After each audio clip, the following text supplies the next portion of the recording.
하나님의 말씀 마태복음 23장 1절부터 보십니다. 이에 예수께서 무리와 제자들에게 말씀하여 이르시되 서기관들과 바리새인들이 모세의 자리에 앉았으니 그러므로 무엇이든지 그들이 말하는 바는 행하고 지키되 그들이 하는 행위는 본받지 말라. 그들은 말만 하고 행하지 아니하며 또 무거운 짐을 묶어 사람의 어깨에 지우되 자기는 이것을 한 손가락으로도 움직이려 하지 아니하며 그들의 모든 행위를 사람에게 보이고자 하나니 곧 경문띠를 넓게 하며 옷수를 길게 하고 잔치의 윗자리와 회당의 높은 자리와 시장에서 문안받는 것과 사람에게 랍비라 칭함을 받는 것을 좋아하느니라. 그러나 너희는 랍비라 칭함을 받지 말라. 너희 선생은 하나요 너희는 다 형제니라. 땅에 있는 자를 아버지라 하지 말라. 너희의 아버지는 한 분이시니 곧 하늘에 계신 이시니라. 또한 지도자라 칭함을 받지 말라. 너희의 지도자는 한 분이시니 곧 그리스도시니라. 너희 중에 큰 자는 너희를 섬기는 자가 되어야 하리라. 누구든지 자기를 높이는 자는 낮아지고 누구든지 자기를 낮추는 자는 높아지리라. 우리 23장은 왕국의 참 지도자에 대한 주제로 정해놨는데요. 마태복음 5장 산상수훈에 들어와 가지고 예수님은 팔복을 선언하십니다. 그리고는 그 복 있는 자가 자신이라고 하는 것을 제자들한테 알려주시죠. 근데 이제 공생의 기간이 거의 끝나가고 지금 예루살렘 입성을 앞두고 바리새인들한테 하는 이야기가 이렇게 왕국의 참 지도자가 누구인지를 현재 있는 잘못되어져 있는 지도자들을 통해 가지고 반면 교육을 하시게 됩니다.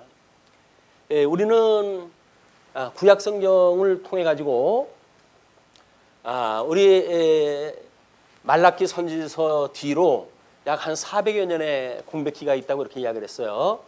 여기에 165년까지는 구약 성경 다니엘이 약속했던 그런 성전의 수전 사건이 이루어지고 새로운 하스몬 왕국입니다. 이거 마카비 왕조라고 얘기했어요. 마카비 왕조. 그다음에 하스몬 왕조가 시작이 되어짐으로 해가지고 이 하스몬 왕국은 새로운 신약 성경의 배경이 된다고 이렇게 확인했다 했어요. 이 하스몬 왕국이 들어서 가지고 그 이후에 지금 헤롯이라고 하는 잘못되어져 있는 임금이 왕 노릇을 갖다 하고 있고, 그다음에 산헤드린이라고 하는 여러 가지 우리 종교의 지도자들에 대한 입니다. 산헤드린이라고 하는 종교 지도자. 그래서 주보 앞면에 산헤드린이라고 하는 그 낭을 특별히 소개를 해드렸어요. 그래서 산헤드린 공회는 그 의장인 대제사장을 제외하고 70명으로 구성되었다. 이는 최초 모세가 자신의 통치를 보좌하고 백성들의 소송 문제를 효과적으로 신속하게 처리토록 하기 위해 70인 장로들을 세운 사실을 기록한 민수기에 그 기인했다. 구성은 대제사장과 그를 보좌하는 제사장들이다.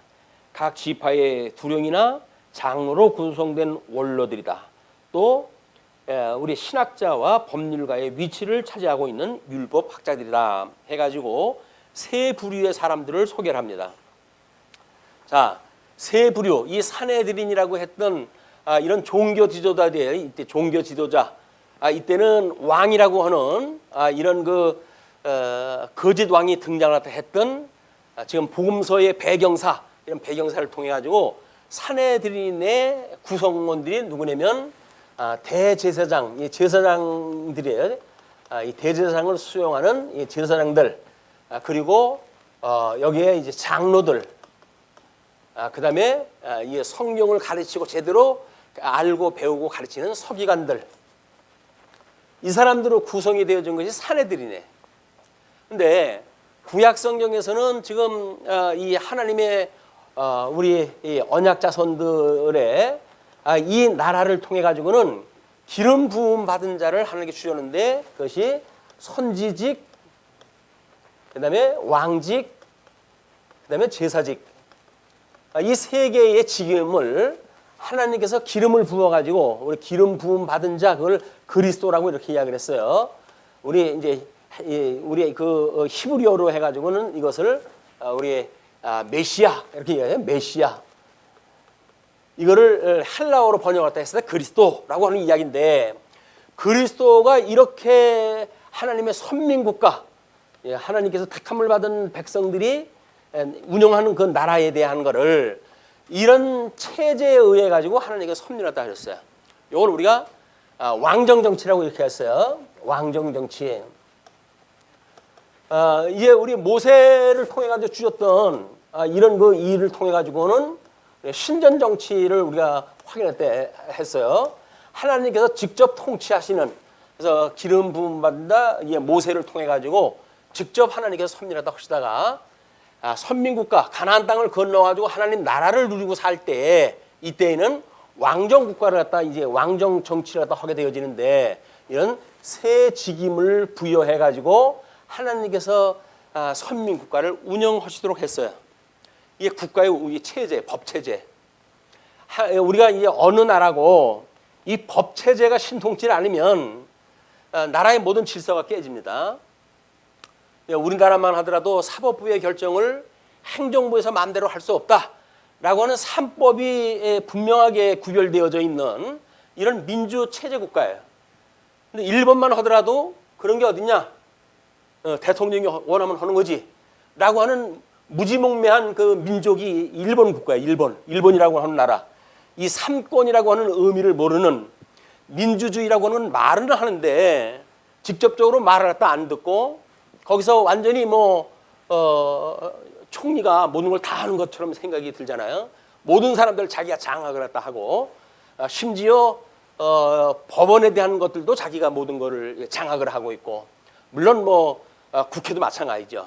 자기가 필요한 사람들 다 뽑아가지고 이제 국회를 운영했다 했기 때문에, 그러니까는 사실은 아베라고 하는 하나의 그 1인 체제에 의해서 일본 국가가 운영이 되는 거예요. 시절이 좋아가지고 잘 먹고 잘 살고 배만 부르면 됐지. 그것이 이런 들었다고 저런 들었겠습니까? 백성들이야. 그냥 백성들이 어떤 지도자의 그런 국가 체제에 사는가에 따라서, 우리 예수님이 오시기 전에 하스몬이라고 하는 이 왕국은 엉망진창인 이 법체제 아래에 있었던 거예요. 그러니까는 전부 지도자들이 가짜입니다. 가짜. 이 가짜를 지금 예수님께서 고발을 하는 거예요. 그래가지고 그 이후에 7화 선지직을 선언을 갖다 하실 때 예수님께서 산상수훈을 통해 가지고는 이제 이거 팔복을 선언하셨잖아요. 그런데 지금 이제 하나님 나라가 어떻게 운영되어지는지 우리 그 제목을 보게 되면 제2절이 왕직에 대한 실제라고 이렇게 이야기를 했어요.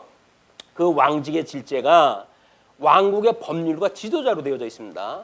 그러니까 어떠한 입법 체제에 의해 가지고 이 나라가 운영이 되어지는가라고 하는 것이 우리 행법이라고 얘기했어요. 행법.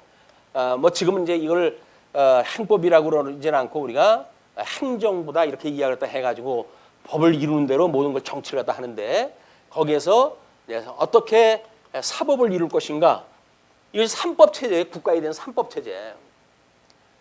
그런데 이 사람들이 지금 사내들인이라고 하는 이 거짓 지도자, 이 무리들이 만들었던 그 법 체제는 지네들 마음대로 하나님 말씀의 뜻도 제대로 모르고 성경을 연구해가지고 백성들을 지도하고, 장로들도 하나님의 뜻이 무엇인지도 모르고 자기가 거기에 군림을 갖다 하는 이런 통치가 이루어지고, 제사장도 하나님이 원하시는 제사가 뭔지도 모르고 그냥 의식에 따라서 제사를 드리는 이런 어리숙한 이런 지도자들 아래 백성들이 지금 살아가고 있어요.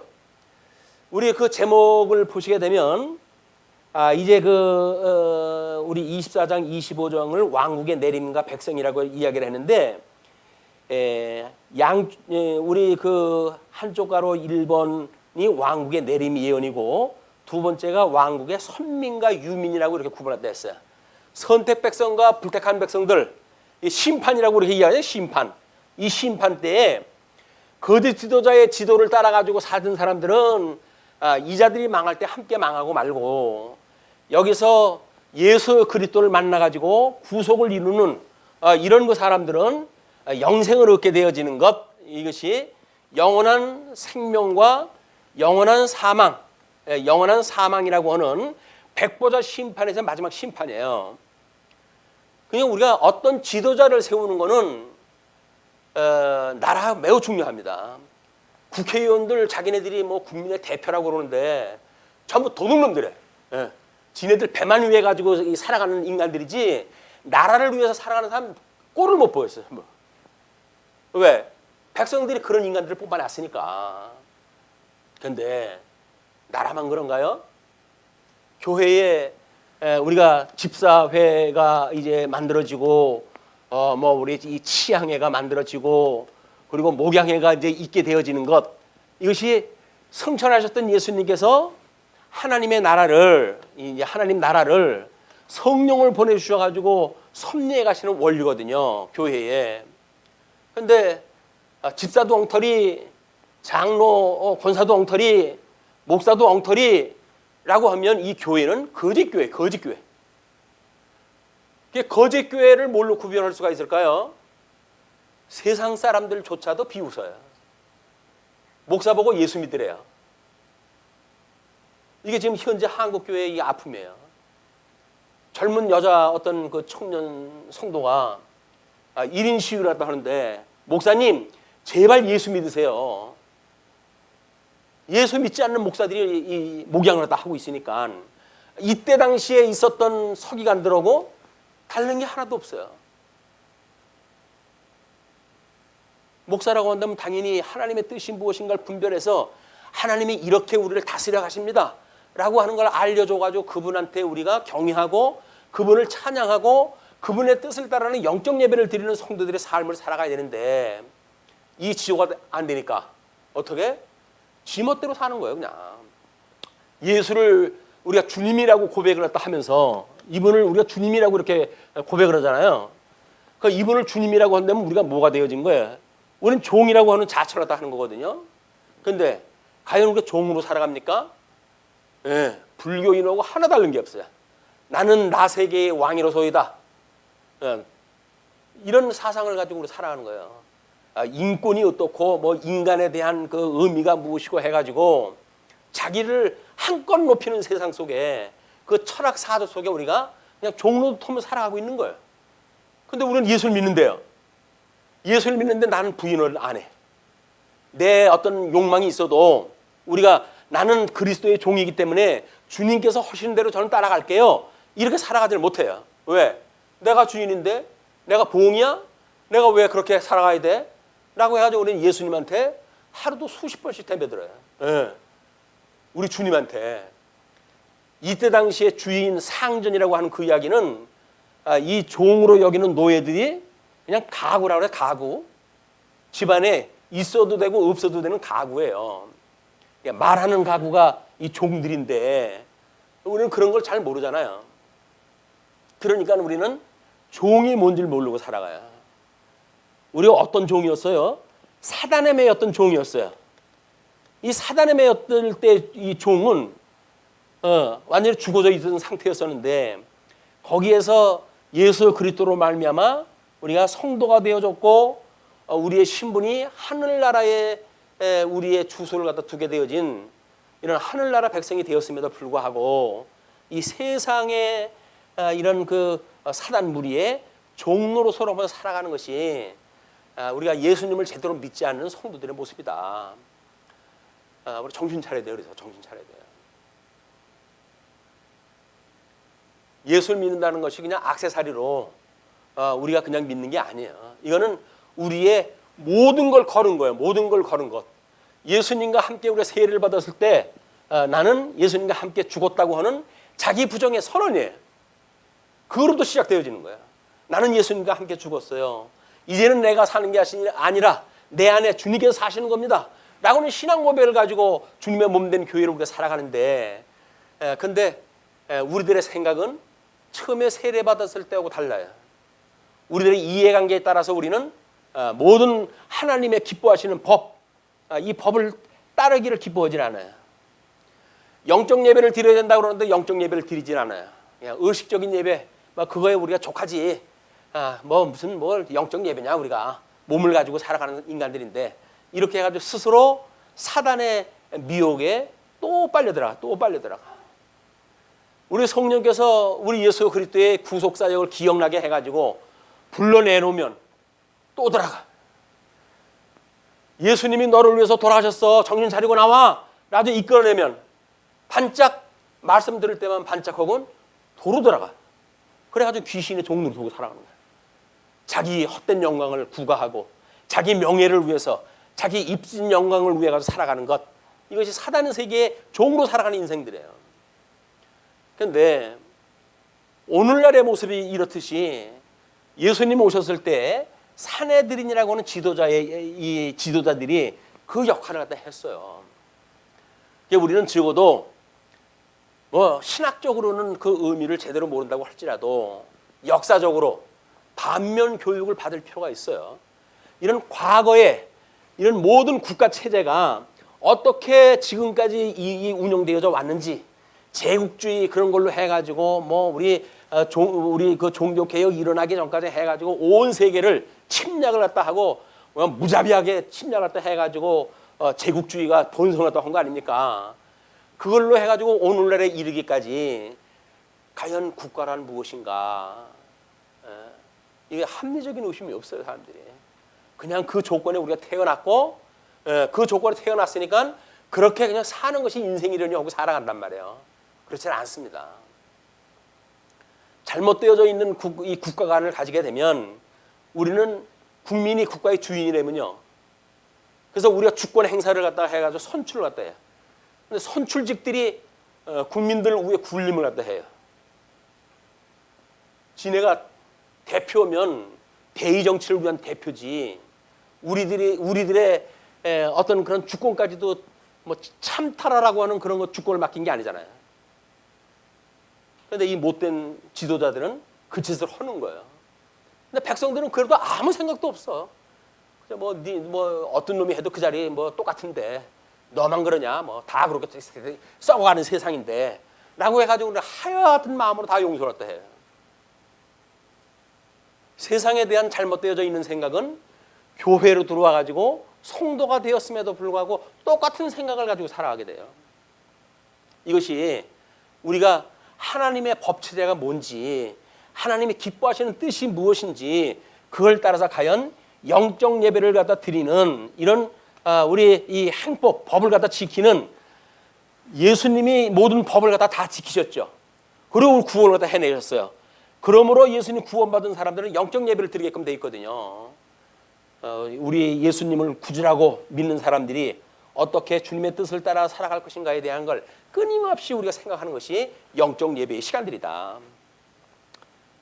이제 그런 영적 예배를 드렸던 우리들은 주님이 다시 오시는 날, 재림 오신 날에, 그때 우리는 영원한 생명과 영원한 사망으로 마지막 부활에 이르게 되어질 거예요. 마지막 부활에 예수 그리스도 저리로서 산 자와 죽은 자를 심판하러 오시리라. 우리 사도신경을 고백할 때마다 이렇게 이야기를 합니다. 저리로부터, 어디로부터? 하나님 보호자 우편에 계신 저리로부터 산 자와 죽은 자를 심판하러 오시리라. 그냥 고백에 끝나는 건 아니에요. 이게 사실이기 때문에 그렇게 고백을 하는 거예요. 그렇다고 한다면 오늘 하루 우리가 살아가는 삶도 뭐예요? 저녁 때 하나님 앞에 심판당할 걸 상고를 다 해야 돼요. 내가 오늘 어떻게 살았는지 한번 이게 반출 갖다 해봐야 돼요. 그래서 우리들의 과거에 대한 이런 성찰이 없으면 현재를 직시할 수가 없고, 현재를 직시하지 아니하고는 내일을, 미래를 예측할 수가 없는 거예요. 우리 성도들의 삶조차도 그래요. 삶조차도 우리가 우리들의 과거의 삶을 어떻게 해석하는가 이런 해석이 떨어져야 나는 정말 말할 수 없이 이 사단의 종이었던 죽어져 있던 저예요 라고는 해석이 떨어지고 예수 그리스도로 말미암아 구원을 받았습니다 라고 하는 현재가 있게 되어지고 그렇게 했을 때 우리는 이런 미래를 예측을 하다 해가지고 현재를 살아가는 삶을 영적 예배의 신실한 삶을 살아가는 거예요. 그냥 부적과 같아가지고 여기다 표시만 하나 붙여놓으면 예수 믿는다고 하는 표정만 있으면 다 여기 사법에서 자유로워지는 거 아니에요. 정말 영적 예배를 드리면서 하나님의 자녀답게 살아가는가. 우리가 신령한 우리 예수님 오셨을 때 정말 단장한 신부, 이 단장한 신부가 되어져 가지고 이렇게 하나님 나라가 내려오신다고 하는 것은 예수부터 우리 신랑 되신 예수님이 오시는 모습이에요. 그러면 이 신랑 되신 예수님을 맞이할 준비가 되어져 있는가? 이것이 우리의 성도들의 삶이란 말이야. 이건 하나의 삶이에요. 각자가 다 지어져가는 성전으로 이렇게 살아가야 되는 거예요.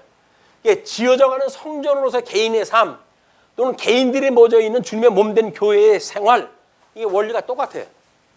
개인이 그렇게 못 살면서 주님의 몸된 교회가 이러쿵저러쿵 아무런 소용이 없어요. 이것이 지금 우리 23장을 가지고 이것을 확인하고 또 확인하고 그렇게 해가지고 우리가 예수님이 7화를 선언하다 하셨을 때 우리 창세 후에 우리 양대언약을 했을 때 복과 나라를 약속하셨다고 그랬죠. 이 복 안에 뭐가 있다고 그랬어요? 저주가 포함되어 있었다고 그랬죠.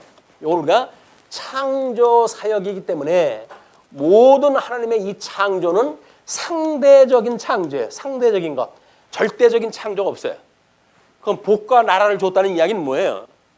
결국 천국과 지옥, 선민과 유민 이게 다 이미 창조 때 되어진 거예요. 이게 약속이 되어진 거예요. 그렇기 때문에 이거를 지금 섭리 사역을 통해서 이렇게 해가시고 있으니까 여기서 우리가 예수님으로 인하여 구원을 받았는가라고 하는 것이 끊임없이 확인하고 또 확인하고 그러므로 우리 예수님으로 인해서 이 세상을 살아가는 모든 답이 여기 있습니다. 나는 가장 보배로운 부활을 우리가 갖게 되어졌고 예수님을 아는 일체의 비결을 우리가 알아서 이 세상을 살아가는 모든 비밀을 알게 됐습니다. 라고 하는 담대한 믿음을 가지고 살아가는 거예요. 예, 인생살이 다 거기서 거기입니다. 다를 거 아무것도 없어. 조금만 힘만 있으면 다른 사람 어떻게 찍어 누르려고 그러고 자기 영향권 아래 두어가지고 자기가 통치하려고 하고 인간의 이게 속성이에요. 예수님 못 만나면 우리 그렇게 살아가야 돼. 예수님을 만났을 때 우리는 진정한 자유를 누리게 된다. 그것이 왜냐하면 우리 주님만이 우리의 주님이니까 인간 세계에 나하고 어떤 피레믹 관계에서 나하고 관계를 맺고 살아가는지 모르지만 내가 그 사람한테 이게 굴복해야 될 이유가 없어요. 우리는 자유인이 다 자유인 양심의 자유를 가지고 신앙생활 할 수가 있단 말이에요. 이것이 아니라 피라미드 구조 속에서 정점에 있는 사람에 의해 가지고 모든 것이 이렇게 좌지우지되어진다고 하는 것을 우리가 교황주의라고 이렇게 이야기해요. 교황주의. 장로교회는 이런 모든 성도들이 대의 정치를 위해 가지고 장로를 선출을 하다 해서 대의 정치를 하다 하는 것이 장로교회 체제예요. 근데 이게 그동안 세상에서 우리 대의 정치를 하다 배웠어야지. 고무신 주고 표 찍어주고 역할학 하나 받아먹으면서 표 찍어주고 하던 우리 민족이에요. 민주주의 배웠던 시간이 없어요. 별로. 미천한 시간입니다. 그렇기 때문에 지금도 많이 바뀌었다고 하지만 여전히 똑같아. 똑같아. 고무신발 주고 엿 하나 바꿔먹고 그 표 찍어주던 이런 우리들의 과거의 그런 것들이 아직도 해명이 안 됐어요. 이게 재교육이 돼야 돼. 자기 성찰을 통해 가지고 우리가 잘못 살아왔구나. 이걸 깨달아야 되는 거거든요. 그래야 장로교회에서 이루어지고 있는 장로 정치가 뭔지를 알지. 돈만 많으면 그냥 장로를 갖다 시켜줘가지고 대통령이면 물론 장로를 시켜줘야죠. 그런 높은 직함에 있는 사람을 어떻게 집사로 우리가 부를 수가 있습니까? 목사로는 못 불러도 장로는 불러줘야지. 라고 해가지고 그냥 찍어 누르는 거예요. 그냥 안수 줘요. 그냥 장로를 갖다 완상 채우는 거야. 세상에서도 완장 누르고 살던 사람인데 교회 와가지고 그 완장 휘두르니까 얼마나 신나요. 모든 사람 위해서 말 한마디에 교인처럼 이게 순진한 사람들 어디 있어요? 그럼 자기들 마음대로 끌고 다녀. 야, 나 시위 좀 해야 된다. 전부들 와! 라고 한다면 뭘 하는지도 모르고 가야 돼. 예. 순종해야 되니까. 우리는 주님의 종이지 목사의 종이 아니에요. 여러분들은 목사의 종이 아니에요. 목사가 그런 이야기를 또 하게 되면, 그런 말을 하면 너나 잘하세요 이렇게 이야기를 해야 되는데, 목사가 우리의 상전인지를 알고 이거 잘못되어져 있는 교육을 받았으니까 목사한테 충성을 갖다 해야 된다고 생각이 드니까 줄레줄레 따라가는 거야. 그래도 뭐 섭섭하지 않게 무슨 뭐 몇만 원 찍어준다니까.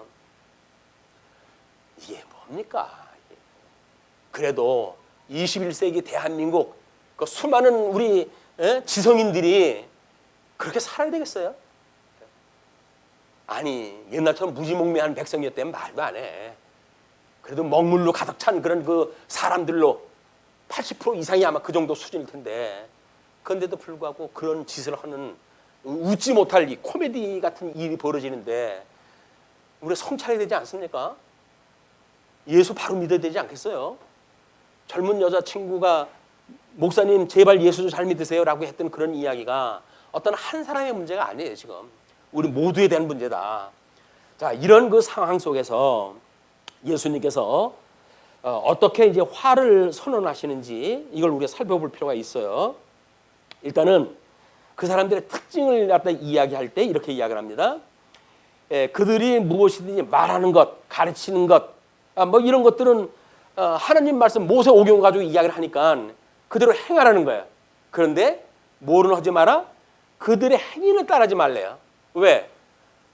그들의 행위를 보게 되면 말만 있어, 말만. 입만 나불나불 해가지고 모세 뭐 글이 예쁘래 이렇게 됐고 뭐 이렇게 됐고 해가지고 말만 하지. 자기네들은 그렇게 하질 않아요. 그러니까 행위는 그 사람들 따라가면 안 된다. 그러면 행위라는 건 뭐예요? 이들의 말은 따르고 행위는 따르지 마라 라고 하는 그 이야기는, 진리 체계라는 건 뭡니까? 이론이 있다고 한다면 실제하고 동등시 되는 걸 진리라고 그래. 진리. 그렇잖아요? 가설을 갖다 세우고 그래야 수많은 우리 실험을 통해 가지고 결과가 나왔을 때 우리는 그거를 우리의 진리라고 이렇게 이야기하는 거야. 과학 세계에서. 그런데 진리의 세계도 마찬가지예요. 진리라고 하는데 말은 번듯하게 하는데 행위를 보게 되면 완전히 개차반이야 라고 하게 되면 진리를 제대로 모르는 거예요. 이게 우리 진리, 우리가 이 성도가 사랑하는 그 이야기는 뭐 사랑. 사랑은 진리와 함께 기뻐하는 거야. 진리와 함께 기뻐하는 것. 그러니까 진리를 알아야 함께 기뻐하지. 진리 아는 게 다르다고 한다면 여기만 하나님 말씀 있냐? 이렇게 생각이 드는 거예요. 정말 우리가 우리가 알고 있는 진리가 보화로 믿어집니까? 그렇다고 한다면 목을 빼도 우리 지켜야지 이 자리를. 말씀이 여기 있사온데 내가 어디로 가오리까? 라고 제자들이 이야기했던 것처럼 우리는 진리를 지켜야 돼요. 왜? 이것이 우리들의 가치 세계니까. 자, 그런데 그 사람들이 어떻게 심지어 무거운 짐을 묶어가지고 사람의 어깨에 지우되 자기는 이것을 한 손가락으로도 움직이려 하지 아니하고 자기는 아무것도 안 해. 그리고 말만 해. 말만. 그리고 그들의 모든 행위를 사람에게 보이고자 하나니. 여기 우리 6장 마태복음 6장에서는 뭐라 했어요? 산상수훈에서 5장에서는 팔복을 선언하고 6장에서는 우리 신행의 원리를 갖다 이야기를 했어요. 신행의 원리. 믿음의 그 행위라고 하는 것은 어떤 원리인가? 라고 하는 걸 뭐라 그랬어요? 하나님 앞에서 살아가는 것. 사람 보는 앞에서 쉬어오지 말고 하나님 앞에서 살아가는 것이야 라고 하는 걸 6장에서 우리 선언했다 했어요. 그래서 뭐 우리 기도하는 것도 금식하는 것도 또는 그 뭐 연보를 갖다 하는 것도 어떻게 해야 되는지를 신앙의 원리를 가지고 우리한테 가르쳐 줬잖아요. 그런데 지금 이제 23장에 와가지고 이 인간들이 지금 어떻게 살아가는지를 하나님께 고발하다 하는 거야. 철저하게 하나님 앞에서 살아가는 것이 아니라 사람들 앞에서 쇼를 갖다 하는 거예요. 어떻게 한다고요? 잔치의 윗자리와 회당의 높은 자리와 명예를 갖고자 하는 그런 인간의 본성이니까 시장에서 문안 받는 것과 사람에게 랍비라 칭합을 받는 것을 좋아하느니라. 지도자급 우리 정점에 있고 싶어하는 국가 체제의 맨 위에 있고 싶어하는 그걸 우리가 뭐 세속말로 해가지고 위정자라고 이렇게 이야기를 하는 거예요. 위정자. 예. 여기 특수한 그 자리를 갖다 확보해가지고 자기네들이 거기서 기득권을 가지고 살아가는 일들이 지금 고발하는 거예요. 그런데 너희들은 그렇게 랍비라 칭함을 받고 그 인간들처럼 랍비라 칭함을 받고 또는 선생이라고 칭함을 받고 또는 아버지라고 하는 당연한 일들 이런 거에 너희들이 잘못 오류가 있으면 안 돼. 그 이야기예요. 우리는 자녀를 우리가 낳잖아요. 자녀를 우리가 낳았어요. 그냥 부권 시대에는 보통 어떻게 했어요, 이걸? 예. 아버지가 주인이야. 요즘도 뭐 가정사에 문제가 있어가지고 자살을 갖다 할 때 아이들을 갖다 함께 데리고 동반 자살을 갖다 하는 게 뭐예요? 전부 그런 인간들이에요. 전부 자기 부속물로 알고 인간의 생명을 자기의 부속물처럼 알고 있는 인간들이 그것도 뭐 사랑한다고 하는 이유로 내가 없으면 얘네들이 얼마나 고생을 하면 살아갈까. 그게 염려스러워서 함께 죽는다고? 지나 잘 살라고 그래요. 애들은 자기 또 인생 살겠지. 왜 아기의 인생까지 자기가 그렇게 다 함께 죽어야 되냐고 이게. 이게 잘못 알고 있는 그런 지식체계를 가지면 우리는 모든 것들을 위해 굴림을 갖다 하려고 하는 것이 세속에서 일어나고 있는 모든 일들에 정치 세계나 가정 세계나 또 뭐 어디 그 직장 생활이나 여기에 있는 인간들의 이게 요즘은 뭐 사람들이 깨어가지고 뭐 말 조심해라 이렇게 이야기를 해도 뭐 말 조심이 어딨어. 싫으면 나가. 그런 거예요. 싫으면 나가. 그러면 됐지. 내가 너 돈 주는 사람 아니야? 그럼 내 말 들어야 되는 거 아니야? 근데 우리 계약 관계가 그렇게 되어져 있나요? 아닌 거예요. 자, 그래서 너희들은 땅에 있는 자를 아버지라 하지 말라. 아버지라 하지 말란다고 해가지고 뭐 이런 종교가 어디 있느냐고 넘겨주지 마세요. 이 땅에 있는 건 혈육관계의 아버지는 아버지지. 그러나 예수님으로 말미암아 구원받았을 때 아버지는 우리 예수님의 아버지인 이분밖에 없다는 이야기예요. 지금 그를 하늘나라 이야기하고 이 땅의 이야기하고 섞어가지고 기독교는 완전히 망발이다 이렇게 말하는 사람들은 말길 못 알아듣는 사람들이에요. 말길 못 알아듣는 사람들. 수평적인 생각을 가지고 있어가지고 입체적인 이런 그 일에 대한 거를 감을 못 잡는 사람들 이야기. 그리고 지도자라 칭함을 받지 말라. 너희의 지도자는 한 분이시니 곧 그리스도시니라. 너희 중에 큰 자는 너희를 섬기는 자가 되어야 하리라. 만약에 큰 자라고 한다면 주님께서 인정하시겠다고 하는 큰 자라고 한다면 섬겨야 된다는 거예요. 섬기는 것. 섬기는 걸 위에서 섬길 수 있나요? 어디서 섬겨야 돼요? 밑으로 내려와야 섬기죠. 이 밭들봉자 안에 섬긴다는 게 그러면 섬기려고 하면 밑으로 내려와야지. 꼭대기에서 눈짓 하나 손짓 하나 해가지고 섬길 수가 있어요? 이게 아니란 말이에요. 진짜 지도자를 하려면 밑으로 내려와야 돼요. 밑으로. 자, 뿐만 아니라 누구든지 자기를 높이는 자는 낮아지고 이제 이것이 심판의 사건이에요. 너희들이 세상의 사람들 보는 데서 그걸 위해 가지고 높인다고 한다면 너희들은 낮아질 것이야. 그러나 누구든지 자기를 낮추는 자는 높아지리라. 예수님을 닮아가지고 하나님이신데도 불구하고 인간의 모습을 입고 이 땅에 오셨던 예수님, 그 예수님을 우리가 얼마나 사랑을 하는지 그분을 닮고 싶은 사람이라고 한다면 당연히 우리는 밑으로 내려봐야 돼요. 섬기는 자의 자리에 있어야 되는 거예요. 받들어가지고 섬기려고 한다면 밑에서 섬겨야지. 위에서 굴림을 하면서 뭘 섬깁니까? 섬기기를. 자, 그러면서 이제 7화가 선언이 됩니다. 먼저 13절의 이야기예요. 화 있을진저 외식하는 서기관들과 바리새인들이여, 너희는 천국문을 사람들 앞에서 닫고 너희도 들어가지 않고 들어가려 하는 자도 들어가지 못하게 하는도다. 이 사람들이 지도하는 모든 지도, 전하고 있는 말씀, 이 뜻을 분별해서 가르쳐야 되는데 이것이 예수 그리스도의 이 한 분, 천국의 문으로 오셨던 그 예수님, 이분을 통해 가지고 모든 사람들이 하늘나라에 들어갈 수가 있는데 이 인간들은 그 문을 꼭 닫아놓고 그리고 소개를 하지 않는 거야. 문을 닫았다는 의미는 뭐예요? 예수님을 소개하지 않고 자기네들이 마치 들어가게 하는 것처럼 하는 것, 그것이 문을 닫아놨다 그 이야기예요. 그러니까 들어가지 못하게 하는도다. 그 다음에 15절로부터 이제 15절에서부터 화 있을진저 외식하는 서기관들과 바리새인들이여 너희는 교인 한 사람을 얻기 위하여 바다와 육지를 두루 다니다가 생기면 너희보다 배나 더 지옥 자식이 되게 하는도다. 지옥 자식이 된다는 이야기는 뭐예요? 예수님을 통해야 우리가 예수님 믿고 구원을 받아서 영생을 얻게 되어지는데 예수님을 소개하지 않고 지네들 마음대로 지네들 생각을 가르치게 되니까 결국은 지옥 자식으로 만드는 일이다 그 얘기예요. 그게 우리 십자가 걸렸다고 다 교회 아닙니다. 하나님의 이 복음이 전해지는가, 아니면 목사가 자기 목적을 위해 가지고 뭐 커다란 교회당을 짓고 많은 사람들을 끌어들이고 이렇게 하기 위해서 가짜의 말씀을 전한다고 한다면 우리는 그건 교회가 아니에요. 교회는 외양을 보고 구별되는 게 아닙니다. 우리가 너무 조금 모여 있으니까 창피해. 아이 뭐 말씀은 좋다는데 뭐 말씀이 좋은데 왜 이렇게 교인이 적어요? 이런 이야기하는 거는 이 보화의 무게를 몰라서 그렇습니다. 예수님 달랑 12명 데리고 목회한 거 아시죠?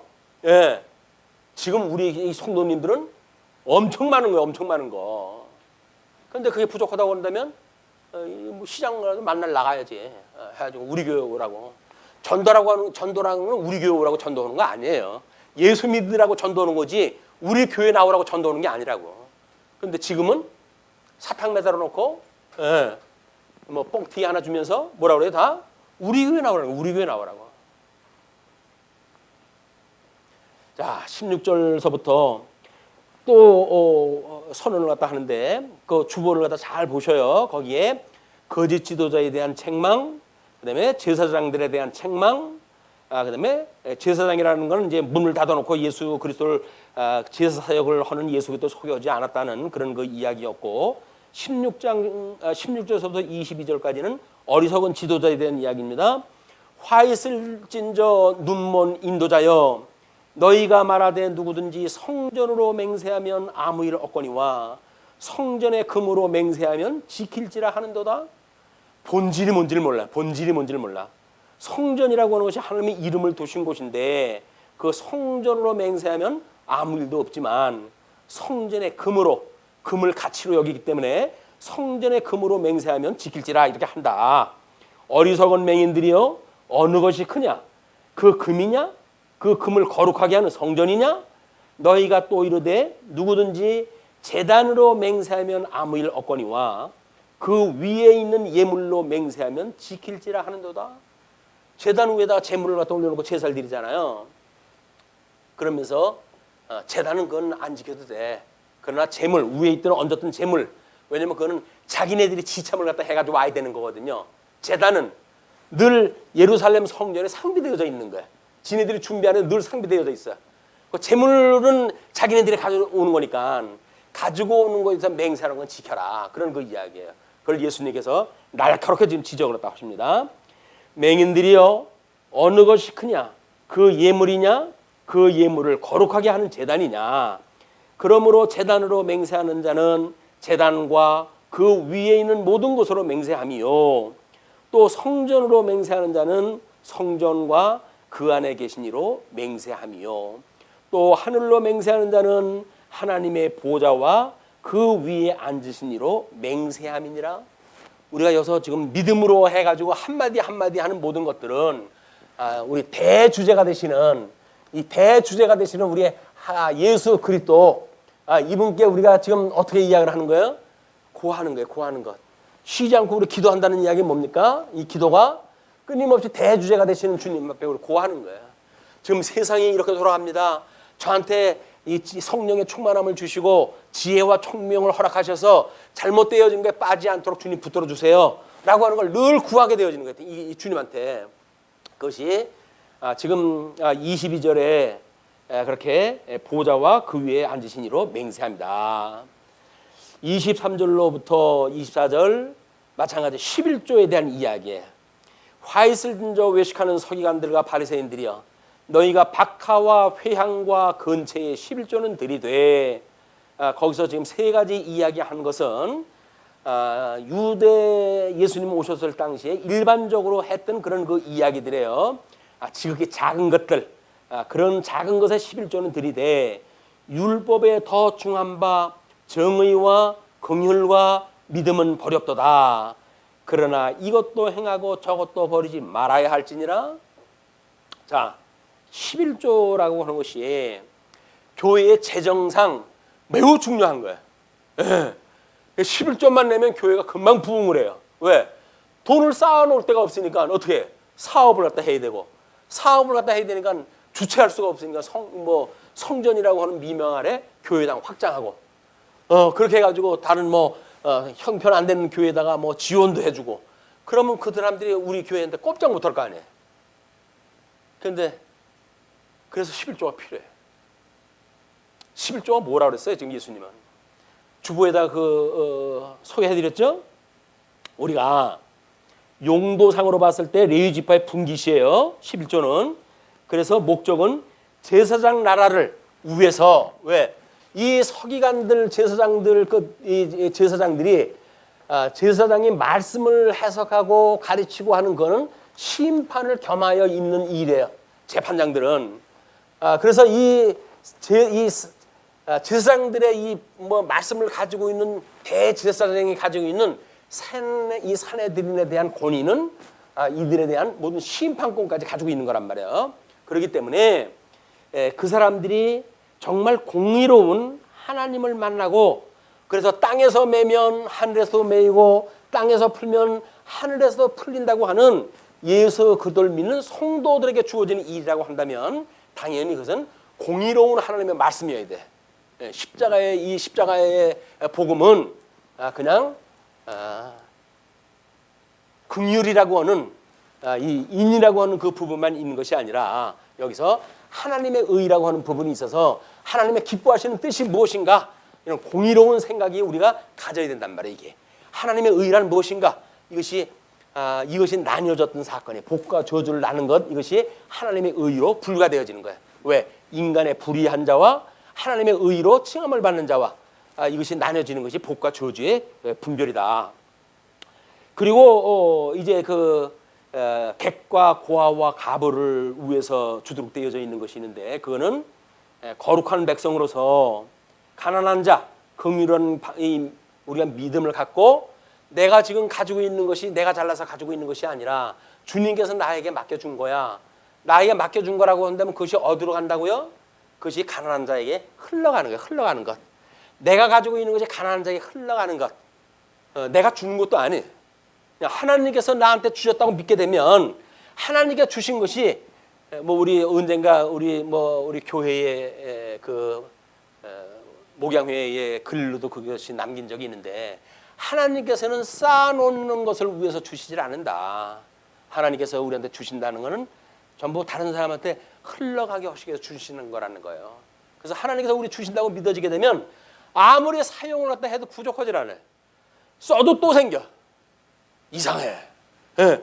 다른 사람한테 잘라가지고 그냥 도와주고 하는데도 불구하고 계속 있어요, 이게. 왜? 하나님께서 도와주는 은사를 주어가지고 그 일을 할 수 있는 조건이 됐기 때문에 그런 거예요. 그런데 그거를 굳은 마음을 가지고 지키고 안 내놓는다고 쌓인다고요? 안 그래요. 언젠가 하나님께서 줘도 인간이 바뀔 기미가 없으면 너는 그 일을 안 되겠다. 다른 사람 찾아야 되겠다. 다른 사람한테 주셔요. 다른 사람한테. 또 하나가 대속주에 대한 예표의 용도가, 그것은 공의의 실현입니다. 예수님으로 말미암아 구원을 받는다고 하는 그걸 위해서 줬다. 그래서 그거를 우리 이 의와 인과 신이라고 이렇게 개역성경에서 번역을 했었는데, 여기서는 그걸 정의, 긍휼, 믿음이라고 해서 우리나라 말로 풀어가지고 설명하다 한 거예요. 그래서 의와 인과 신은 버렸다. 인간은 예수 그리스도를 예표하는 모든 것들은 버리고, 그리고 형식만 남았다. 그냥 형식만 남았다. 그러나 그 형식이 예수님이 돌아가시기 전까지는 형식이 있어야 될 거 아니에요. 그러니까 이것도 행하고 저것도 행하라는 거예요. 예수님이 그걸 다 이루셨어요, 이제.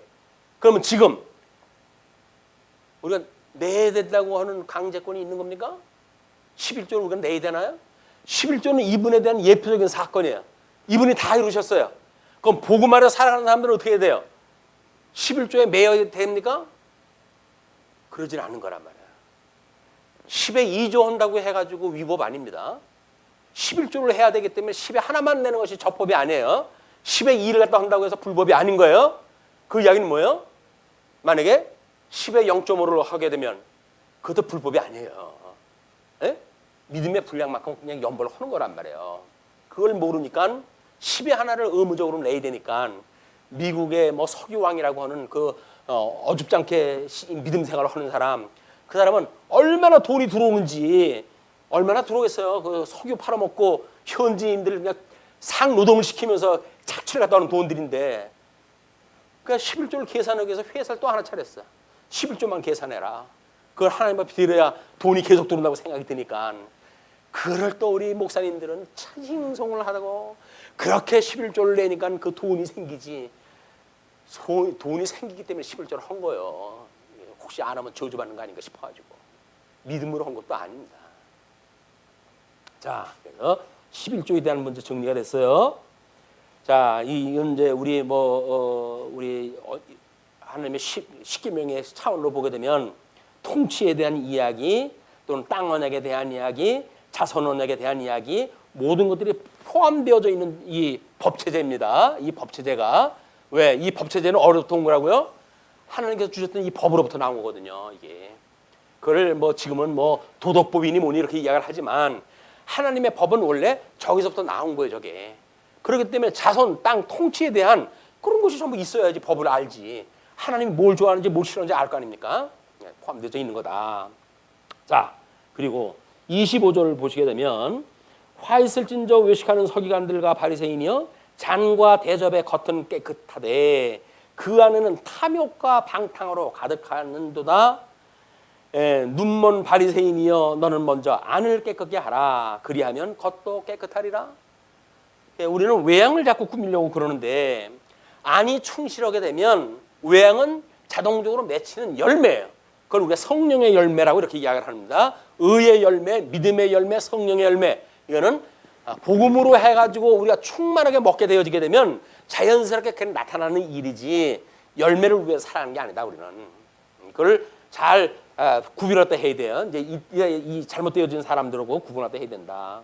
다음 29절서부터 보시게 되면 화 있을진저 외식하는 서기관들과 바리새인들이여 너희는 선지자들의 무덤을 만들고 의인들의 비석을 꾸미며 이르되 만일 우리가 조상 때에 있었다면 우리는 그들이 선지자의 피를 흘리는데 참여하지 아니하였으리라 하니 지금 이때 있는 자들이 뭐라 그래요?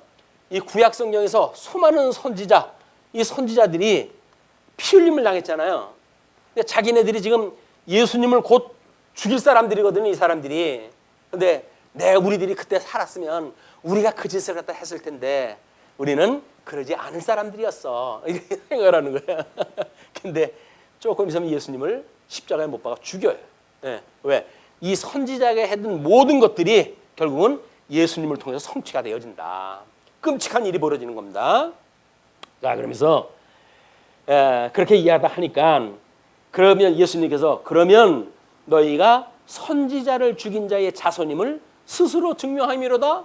우리 조상들처럼 그러지 않았을 거야 라고 하는 이야기는 그 조상들의 자손이니까 그 이야기를 딱 하는 거지.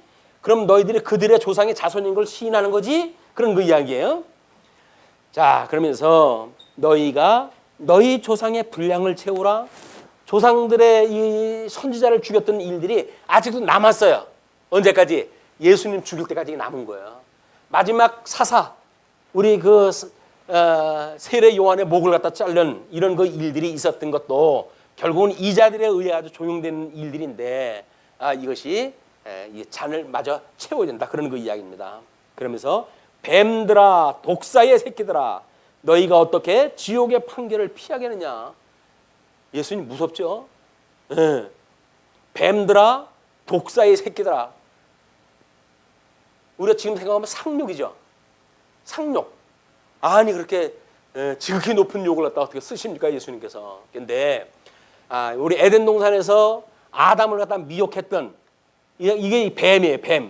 뱀이. 근데 이 뱀의 후손이라고 그랬어요.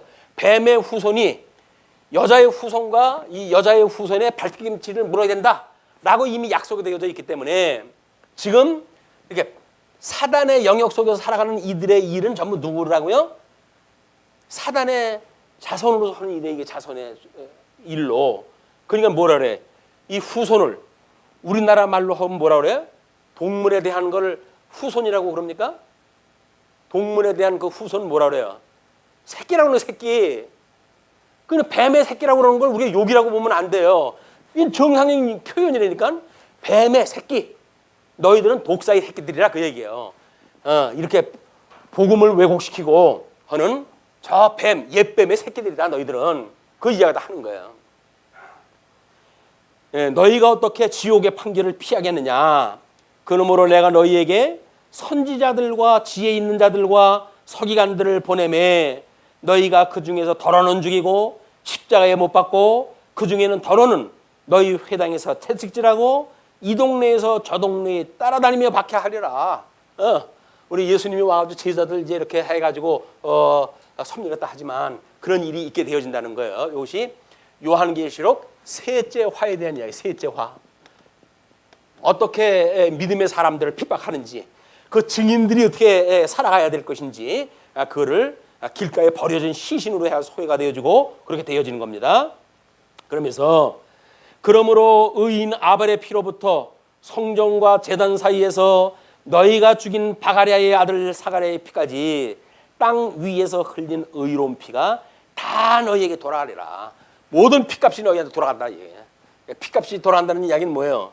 완전 죄인으로 해가지고 너희들이 모든 지옥의 상전자리를 갖다 차지할 것이다. 그런 그 이야기입니다. 자, 그러면서 이제 내가 진실로 너희에게 이르노니 이것이 다 이 세대에 돌아가리라. 이 세대에 돌아가리라. 이 화가 뭐예요? 우리 이 사내들인 우리 지금 이 하스몬 왕국에 있었을 때 이걸 첫째 화라고 이렇게 이야기해요. 첫째 화. 왜? 이때 폼피우스가 성전을 갖다 더럽히는 일이 벌어지잖아요. 첫째 화예요. 둘째 화가 뭐예요? 헤롯 왕국에 대한 것이라고 그랬잖아요. 이 둘째 화로 벌어지는 거예요. 그리고 셋째 화가 뭐라고요? 예수님이 십자가에 돌아가시는 사건까지 이것이 실제적인 셋째 화에 이르게 되어지는 거예요. 요한계시록은 이미 여기서부터 하나님 전부 이런 스케줄, 역사 다 준비해놓고 이게 간 거다.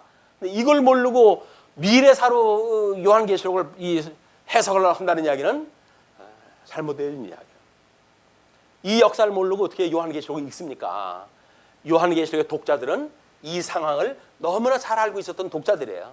그렇기 때문에 우리들이 해석을 했던 요한계시록이 틀림이 없다. 이렇게 생각을 했다 하면 됩니다. 자, 그러면서 37절로부터 39절까지 예루살렘을 한탄하시며 참 지도자의 재림을 갖다 말하시는데, 예루살렘아 예루살렘아 선지자들을 죽이고 내게 파송된 자들을 돌로 치는 자여, 암탉이 그 새끼를 날개 아래에 모음같이 내가 내 자녀를 모으려 한 일이 몇 번이더냐. 그러나 너희가 원하지 아니하였도다. 아무리 예수님이 와가지고 그들을 구원을 갖다 하려고 복음을 전하고 했는데도 불구하고 너희들이 거절하는 거예요. 이게. 그러니까 복음은, 예수를 믿는 거는, 믿음을 받아들이는 사람은 구원을 받고 거절을 하는 사람은 지옥 갈 수밖에 없는 거예요. 지옥 가는 거 억지로 하는 거 아닙니다. 자기가 원해서 가는 거예요. 지옥도 자기가 원해서 가는 거예요. 천국은 자기가 원해서 가는 거예요. 예수님을 믿고 나서 복음을 들으면서 우리가 어떻게 자원하는 마음으로 예수님을 믿고 살아가는가라고 하는 것이 의지 문제. 여러분들이 인격을 가지고 있습니까? 예수 믿는 성도로서의 의지가 있나요? 그래서 내가 예수님을 위해서 십자가에 못 박아 죽으신 것을 믿습니까? 그리고 그 남은 고난을 채운다고 했던 그런 그 말씀도 우리가 감당을 할 수가 있나요? 그렇다고 한다면 의지를 가지고 우리는 영생에 참여하는 거예요. 물론 하나님의 은혜입니다. 그러나 우리 입장에서 보게 되면 기쁘고 즐거운 마음으로 우리가 천국에 참여가 되어지는 거다. 그래서 참여라고, 참여. 하나님이 보내신다고 그러면 뭐라 그래야 돼요? 참내가 아니죠. 하나님께서 그냥 강제로 이렇게 이사를 보내는 거죠. 근데 우리는 참내라고 하는 이야기는 우리가 자원은 마음으로 갈 수가 있기 때문에 그러는 거예요. 단장한 신부처럼 늘 준비를 하고 있다가 주님 오시는 그날 쌍수를 들고 주 예수여 어서 오시옵소서라고 하는 찬양과 함께 가는 곳이 천국이다. 그러나 이쪽에 있는 사람들 가기 싫은 거 억지로 가나요? 천만의 말씀이에요. 자원하는 마음으로 자기들이 가지고 있는 의지가 아니라 노예의 종으로서 이 종의 의지, 노예의 의지를 가지고 자기가 스스로 원하는 죄를 알고 쏘가 이건 쏘가가지고 결국은 지옥에 가는 일이 불택하는 백성들이 가는 길이에요. 우리는 기쁘고 즐거운 마음으로 해서 자원은 마음으로 천국에 참여하지만 이 사람들은 종의 이 의지, 종의 종속되어져 있는 의지, 종으로서 이제 지옥에 참여가 되어진다. 이것이 우리 이제 그 37절에 그런 그 이야기에 보라 너희 집이 황폐하여 버림바 되리라. 너의 집이 뭐예요? 이 거짓 성전을 갖다가 뭐 40년 동안이나 지었던 그 성전 그걸 하나님께 다 허무시겠다는 거예요. 그런데 성전은 언제 허물어졌어요? 주 70년에 허물어졌어요. 근데 실질적으로 그림자적인 성전의 효능이 끝난 건 언제예요? 예수님이 십자가에 못 박아 죽으실 때 휘장이 위로부터 아래로 갈라짐으로 해가지고 대제사장만 1년에 한 차례 들어갈 수 있는 휘장이 갈라짐으로 해가지고 모든 사람들이 하나님 앞에 직접 나아갈 길이 얻었어요. 그렇기 때문에 형식적으로 해가지고는 이미 예수님이 십자가에 돌아가실 때 이건 효능이 끝난 거예요. 둘째 화로 끝나는 거예요. 그러나 이제 요한계시록으로 말하는 그거는 뭐 이 둘째 이 화는 그때 끝난 거고 그다음에 셋째 화를 통해 가지고 이루어졌을 때 눈에 보이는 성전까지 주 70년에 다 무너지게 되어지는 역사를 우리가 보게 되어집니다. 자, 이것이 보라 너희 집이 황폐하여 버려진 바 되리라. 결론적으로 이렇게 이야기합니다. 내가 너희에게 이르노니 이제부터 너희는 찬송하리로다. 주의 이름으로 오시는 이여 할 때까지 나를 보지 못하리라 하시니라. 예수님이 십자가에 못 박아 죽으시고 보좌 우편에 계시다가 심판하러 오실 때 이제 오시기 때문에 이 예수님이 오실 때 외에는 너희들이 나를 볼 수가 없어. 그 이야기야. 그러나 내가 보혜사 성령을 보내주셔가지고 내가 너희들한테 가르쳤던 모든 말을 기억나게 하고 그래서 내가 너희를 천상에서 친히 완성해 간다고 하는 나를 너희들이 믿게 하는 믿음을 줄 거야. 그러니까 너희들은 온전케 하시는 예수 그들을 바라보고 살아가라 라고 하는 것이 우리 믿음의 세계. 예, 우리 온전케 하시는 예수님 바라보고 기쁘고 즐거운 마음으로 예수 믿으십시다. 기도하시죠.